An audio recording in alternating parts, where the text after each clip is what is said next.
I would actually say the number one question I really get is, why do you make music on Game Boys? That's a different presentation. But once I sort of explain to them that it's a sequencer tracking program, and you kind of plan your songs out in advance at home, but when you play them live, you can like tweak them. Once I kind of try to explain that, they're kind of like, well, I still don't get it. What are you doing live? It looks like you're doing a lot, and I try to do a lot. So I'm going to try and explain in this presentation a little bit about that. I think it's kind of important for the audience to be able to relate to what I'm doing, because a lot of people who aren't huge chip music fans kind of just think you're playing a game, or they kind of just think if they do sort of understand that it's a sequencer, they think you're kind of just hitting start and letting it play and you're dancing around. I try to do a lot more than that, and I want to show you some of that. And finally, I kind of want to inspire some of you guys, because I hope. I know that the whole way I got started doing chip music was seeing a presentation. It was actually exactly 3 years ago. January of 2009, 8static, Joey did a presentation about how to use Little Sound DJ, and I didn't know anything about it going into that 8static. I saw that presentation, and I went home, and I became obsessed with it. So here I am. There's actually a video of you walking in on that, too. There is. There's like a split. If you have Reformat the Planet, the DVD, the second disc, and Reformat, I think it's on the second disc, Reformat the Planet 1.5, there is actually like literally one frame of me walking into that presentation. It is literally the moment I got started with chip music. Yes, saved forever. Immortalized, if you will. A couple more quick notes before I get started. What I'm going to show you is pretty specific to Little Sound DJ or LSDJ, but you can kind of apply it to a lot of other instruments, not even just chip stuff. Some of the ideas I'm going to put out there. So if you kind of have an open mind about some of this stuff, you might be able to say to yourself, oh, I could use that with my DJ set or with my band or whatever. But what I'm going to show you is pretty much, tied into Little Sound DJ running on a Game Boy the whole time, or on an emulator. And finally, reverb. This is not a how to use LSDJ presentation like the one I mentioned that I saw a couple years ago. This is how to perform with LSDJ. So I'm going to kind of assume that a lot of you guys know stuff already. A lot of you guys do. I'll try to explain it when I think it's important, but for the most part, this presentation assumes that you already have like your songs tracked out and you're ready to play them live, which I think a lot of you are at that point. But if not, I'll try to explain as much as I can. That's the best I can do. So for the first part, I'm going to show you things that I do live when I'm just holding a Game Boy and just playing. That's a large part of my set. I play bass along with some of it, but for the most part, I'm just playing one Game Boy, and I'm doing things with it. And I'm going to explain what I'm doing with it. Now, to go back to that question I had before where people say, what exactly are you doing on stage? The easiest way to answer that, to put it into a frame of reference that they all can get, is to say that you're doing like a DJ set, or you're doing like the same way someone might be playing with Ableton on their laptop live with a controller surface, where they're turning knobs or pushing buttons and queuing up things and doing filters on instruments and stuff. It's the same kind of thing. And when you say that to people, they kind of are immediately like, oh, okay, so you're performing pre-arranged songs, but you're kind of like tweaking them, which sort of makes sense to some people. I think it's kind of an image that they can relate to, at least. And again, the concept that I said before was like, the song is tracked out. You have your instruments you've created, you have notes assigned to those instruments, you're done with it, and you're happy to play it live, but you want to do more with it. And what can you do? You can tweak things on those instruments without affecting the entire song. Like, if you do something to a snare hit or something, it's not going to affect any of the melodic instruments, and so forth. It's the same way you might, have a keyboard patch that you kind of like change the filter on for a second, but then switch it back to your old patch. Or maybe if you have a guitar part, you kind of put on an effect for a second, like some distortion or delay or something, and then turn it off. The song keeps going, the band keeps going, but your instrument kind of was just tweaked a little bit. That's the way I like to think about it when I tweak things on LSDJ. So let's say we're in that point, we're ready to DJ, we're ready, to do stuff instead of just pushing start and playing the song and dancing around. Here's what I'm going to show you. I'm going to show you some of those things, and I'm going to use some examples from like actual songs that would be in my set. I'm going to start off kind of by showing you kind of the most basic thing. I think that a lot of you guys can all see this on here, right?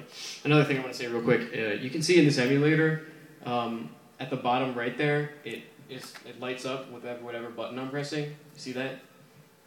It's kind of hard to see, but that is something that my friend Batsley Adams scripted for me in like an hour, so I could do it for this presentation. So if you don't really have any idea what's going on with LSDJ, you can at least kind of see what buttons I'm pushing, and maybe that'll help you. I thought that would be sort of useful. Anyway, the easiest thing to do with performing live in LSDJ is muting and soloing instruments, and I've seen tons of guys do this. It's in the manual. It's not a secret. It's like a pretty obvious thing. As you guys, some of you guys know, there's 4 channels on the Game Boy, 4 audio channels. There's these 2. Each of these columns represents one of the channels. The 2 square waves, the wave channel, which can really be like any wave shape you can draw out or tweak using settings, and the noise channel.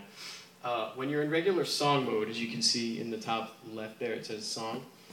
When you push start, LSDJ just plays all 4 channels at once. I'm about to do that. This first example, this is my New Order cover, Bizarre Love Triangle. So when I push start here, you'll see these little triangles. And you can see that you can see and you can hear that it's playing across all 4 of those channels, right? When it comes to muting and soloing, by basically just pushing selected B and stuff, you can cut out one of those channels one at a time or a few at a time. You can lock them in. You can do it quickly, on the fly. And I'm just going to do that, this is where the vocal melody comes in. I'm just going to solo the vocal melody for a second here. And then you just drop it back in. Oh, oops, I did it wrong. And you can bring them back in one by one. So that channel's now brought back in. The wave channel's brought back in now. And now the noise channel. So that's a cool thing you could do. It can be kind of dramatic. You can do it on the fly. See? You can cut out the bass. This is actually soloing. I'm sorry. I'm soloing the vocal right now. Now I'm going to mute it. Right?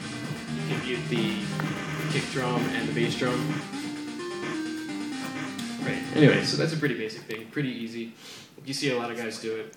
I think the next logical... Are you going to... Yes, that would be helpful. Thank you. I thought I could do it without the mic stand, but I think that's probably a good idea. The next logical thing is... live mode, and I'm going to come back to live mode at the end so you guys can actually get your hands on this. But to kind of just give you some background on live mode, like I said, when you push start on LSDJ, it plays all 4 channels at once, basically, right? What live mode does is it gives you the opportunity to play kind of just one channel at a time and then come back in with the other channels. And it's really cool because what it does is it'll start, when you queue up the next channel to start, it'll only start it at the top of the chain that you started first. Does that kind of make sense? This chain, I'm going to go into this phrase screen here, this chain screen here, sorry. You can see that this chain has 4 patterns in it, right? So when it gets to the end of that, it would queue up the next chain if I have, what's that? No, it's selected. If you had it selected, yeah. And if you have all your chains of the same pattern length, it'll be in sync all the time. Another cool thing about LSDJ is, see these dashes here, they represent empty links in a chain. And when LSDJ comes to an empty link in a chain, it just loops back to the chain, to the last open chain. So if I push start on this one right here, for example, I'm just going to get a drum pattern, right? And it's the same pattern over and over again, but as you can see here, I have 4 of them back at the top there. I'm going to queue up this pattern here, and in 4 beats, it'll start 2, 3, 4. So did you see that? How you queued that up and it just started at the top. I'll do that again with this one. This is a really effective thing about live mode is how it keeps in sync with itself. And this one now. And they're looping because it's hitting these empty chains after all these chains, and it's just playing them over and over again. And this is an intro. Here, I'm going to put this in here.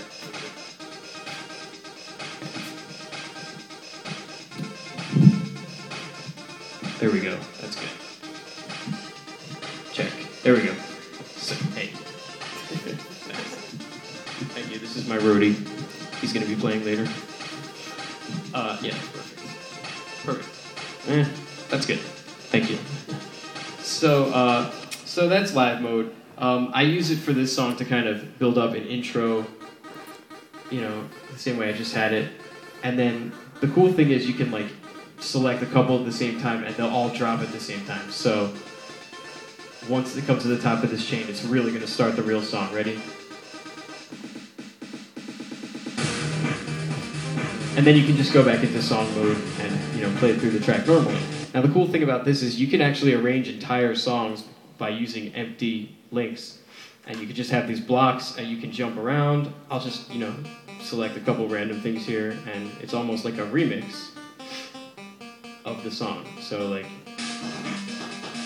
you can cue up whatever you want, jump around.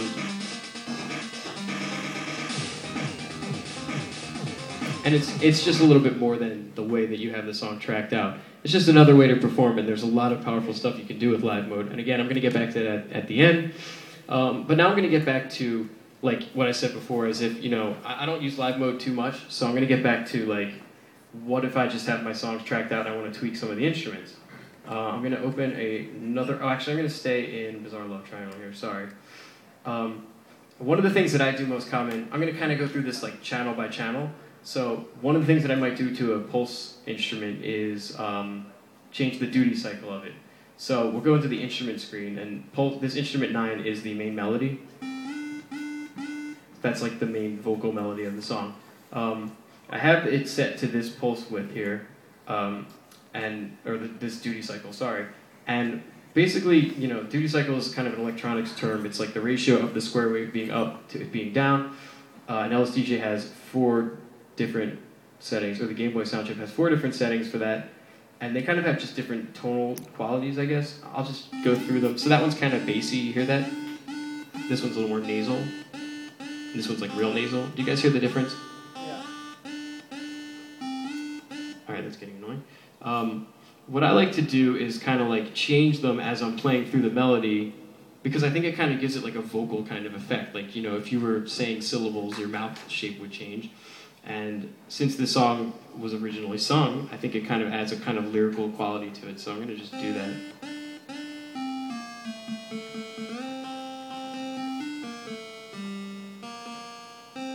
So something like that. It's subtle, but I think it's pretty effective. I'm going to do it during the chorus, and I think you'll be able to really hear it.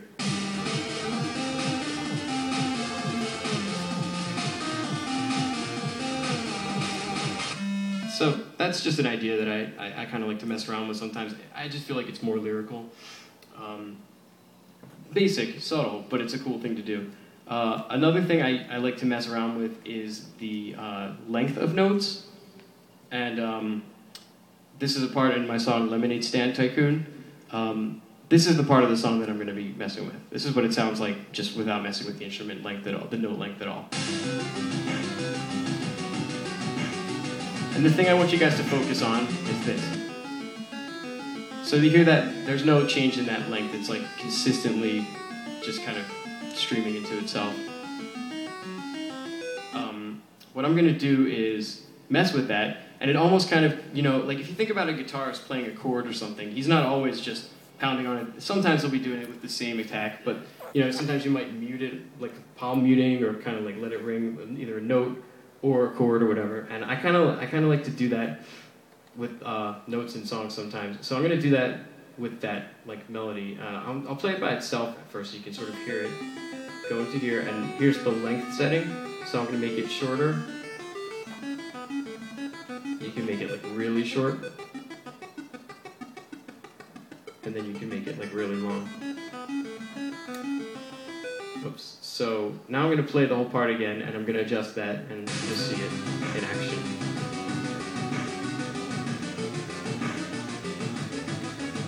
Being long again. Back to being short again. Back to being long again. Long, short. I think it's, I don't know, it just adds something for me. It's like better than just leaving it one length. I think it kind of makes it a little bit more dramatic, and I think it makes it more realistic. It's the same thing in this part. This is a different part of the song where it's like very much like a guitar part, right?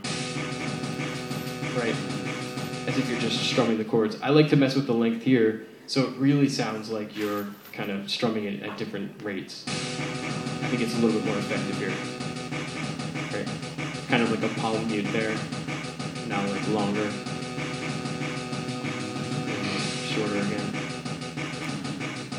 So, there we go. So that's one idea. Those are some ideas, things to do with the pulse channel. I'm going to do something with the noise channel now, because this is a fun thing that I really like to do. Basically what LSDJ has, the noise channel is kind of like static. It's like static when you turn on your TV, just white noise. But it comes with like 15 or 20 or so different kind of static shapes. They kind of range from like really loud, high trebly static to like really kind of bassy, like thuddy static to like buzzes and things like that. But by kind of quickly cycling through them, it almost adds like kind of like a filter kind of effect, or it just kind of sounds like you have this huge, if you use it for a percussive sound, for example, it kind of sounds like you have this huge like drum set. So in this song, this song is called Positron. I have this little drum solo in here, and on the album, this is exactly how it goes. I didn't mess with it on the album. Pay attention to that snare sound. That's cool, but when I play it live, I want to do a little bit more. So I know that this instrument 1 is that snare sound, right? And the shape setting for that is just DD. There's nothing really special about what's happening with that. What I'm going to do is I'm going to start that drum solo again, and I'm going to change that shape setting, cycle through it real quickly, and it's going to sound like you got this crazy drummer who's like banging on all these things, like it's like Stomp or something. Ready?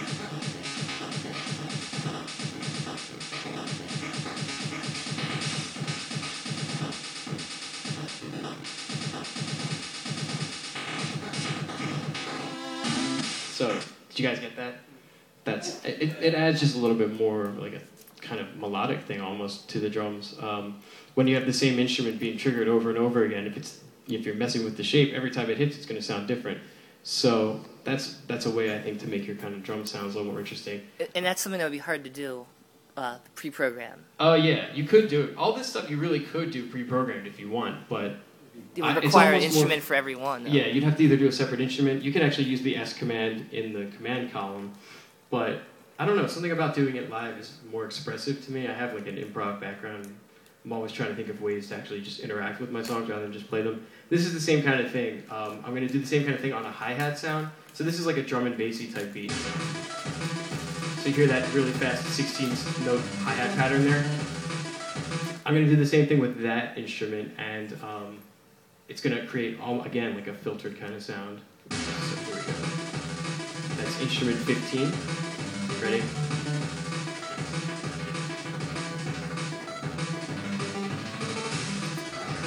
And you don't want to get too low, because the lower ones have that thuddier sound that I was explaining. You really can't hear that at all, which is why I keep going like back and forth. So we'll go back higher up here. Solo is that how you do that? What's that? Yeah, I'll just play. Let me just play this. So, right? You guys get that? Kind of a way to be more expressive with your hi-hat patterns and keep things kind of interesting. So when you get really low, you can't really hear them at all. They just sound like noise. So that's noise on the noise channel. Imagine that. That's a way. What's up? Nice. So that's just a noise channel idea. I'm going to show you something real quick on the wave channel. The wave channel is, as many of you know, have tried to use LSDJ, like the most complicated thing in the world, pretty much. The instrument settings and the synth settings are there's like 9 more than on the pulse channel or the noise channel. But one of the things I like to do in this song is Love Department. At the beginning, I have this bass line that just kind of, it plays this note like over and over again. And one of the reasons I left so much space for that is because I like to adjust the phase of this instrument in that synth setting to create, again, like a kind of filter kind of sound. The phase, I can't really explain it. It's like, it would be too complicated for me to explain in this short presentation, but it's, basically I'm just going to be kind of like emphasizing different harmonics in the wave. So check it out. I'm going to mess with that instrument, the phase, which is right here. You hear the difference?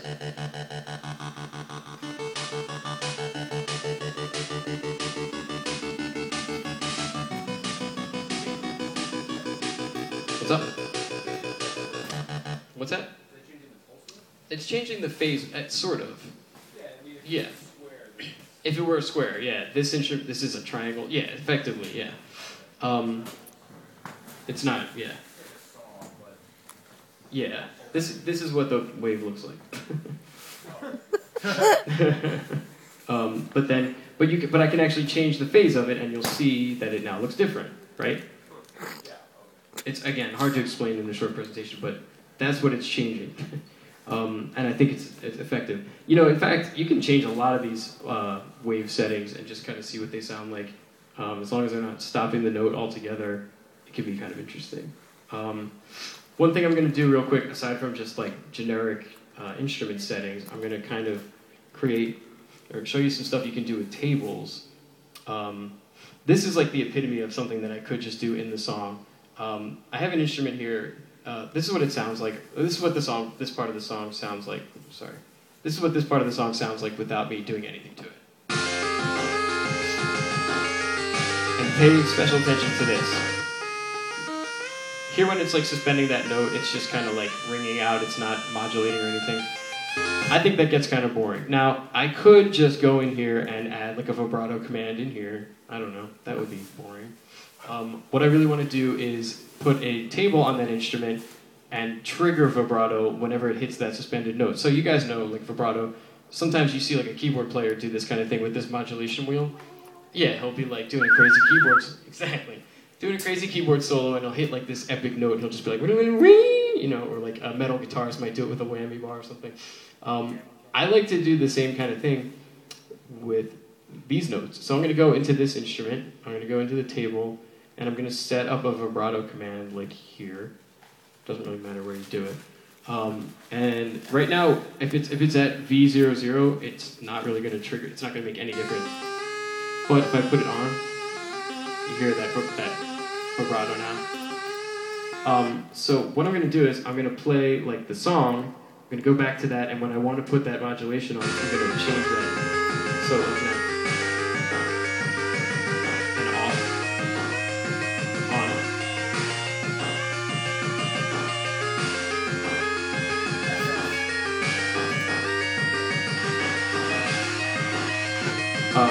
So does that kind of make sense? Like, the reason I'm turning it off is because...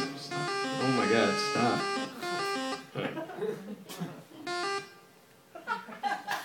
This joystick sometimes has a mind of its own. There we go. There we go. The reason I'm turning it off when it's not that suspended note is because I don't want that vibrato on there except for when it's being held, which is the same way a keyboardist would do it with the modulation wheel. So that's just a fun way that I came up with doing that. I mean, there's tons of ways you could do that without it, but it makes it feel more interactive for me, and I like that. And there's tons of crazy stuff you can do with tables if you want, as long as you're not, you know, accidentally triggering the T command, which like changes the tempo of the whole song. I've done that. It's a nightmare. Another thing I want to show real quick is in this same song, LSDJ does a lot of really cool stuff. Like, it gives you a lot of good options for transposing, which, you know, normally you could just, it's good for like saving space, but if you do it in the middle of a song, it does it automatically. And this can get you into trouble if you're like, you know, transposing by like a half step. So I'm going to do that here. This is the part of the song that I'm going to do it in. Essentially what's happening here is this second pulse channel and this wave channel are playing the same bass line in unison, but what I'm going to do here is transpose, using this transpose column, the phrase, and like I said, it'll do it automatically. So if you do it like by, when you change this digit here, you're changing it by half steps. That's half step up, this is half step down, and when you start doing it here, you'll hear it right away, right? And you don't really want to do it by half steps because that can get you into a lot of harmonic trouble and it'll sound horrible.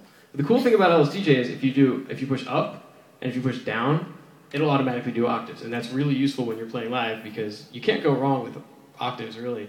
You might lose some bass, you might have like too much high end or something, but harmonically it's going to sound fine.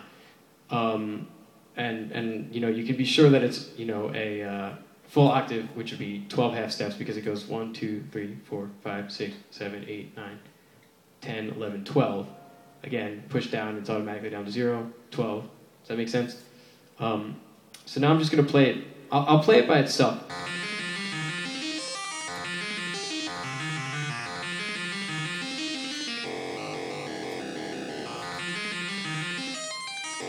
So that's kind of just a cool way to kind of create some interesting sounds.